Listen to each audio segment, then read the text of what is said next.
Welcome back. Let's talk about some common buy-sell provisions. If you've been following the channel, you may have seen in our past videos, we've talked about business partnerships and the advisability of having a buy-sell arrangement or really dealing with the eventuality that the partners may separate ways. What we want to think about today is how do we do that mechanically? And really, there are a lot of options out there today. I just want to outline a few of those, kind of get your feet wet, so that when you sit down with a business lawyer licensed in your state, you can really work through what's best for you, what makes sense for business partners, and really how to make that work. So, what you want in general with a buy sell provision or a deadlock provision, depending on what you call it, is a path forward if the business partners end up in a disagreement.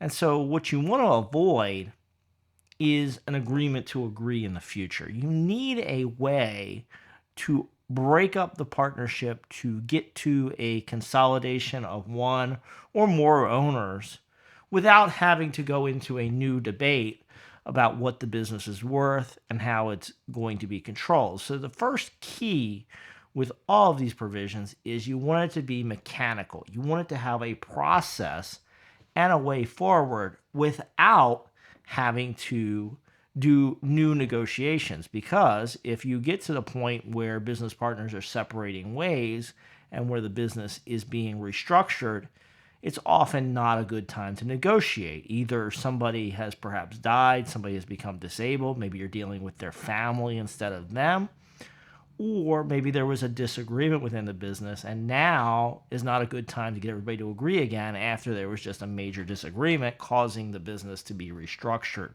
So you want a mechanical thing. So we see a couple different things. We see some provisions where one partner sets the price to be bought out at, and then the other partner decides whether they're the buyer or the seller. This is like the kids dividing the candy bar. And what you would do is have one kid divide the candy bar, and then the other kid decides which half of the candy bar they take. It is essentially the same thing, but in a business context, and one of them picks the price, and the other one picks whether they're the buyer or seller. This sounds great on the surface, but other non-surface issues can have a major impact on whether it's a fair deal. For instance, is one partner more liquid than another? If one partner is sitting on a pile of cash reserves, they may be able to offer a lower price knowing that the other partner doesn't have the liquidity to do the buyout. That's why you also need to think about what the buyout terms are.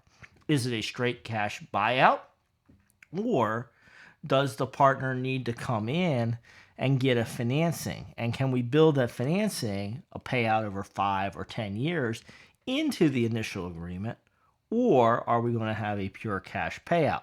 These are the types of things you want to think about early on, and which this is one of the reasons why, if you're negotiating a business partnership, you probably want a lawyer looking out for you. And we've talked in past videos about that separate representation. Other provisions can be basically essentially options. Maybe there's a buyout provision where one partner can walk away and require the other partners or partners to buy them out. Or maybe it's a staged deal where first the partnership or the LLC, whoever the operating business is, has the option to buy the interest. Then it goes to the business partners with an option to buy out, and then eventually it goes to a public sale. It could be a couple different options. The key here is there's a lot of different flavors of this.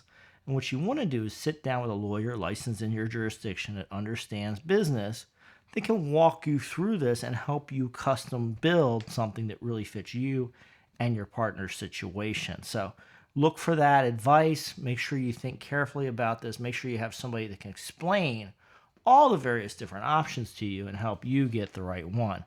You have questions about business or business law, feel free to drop them below.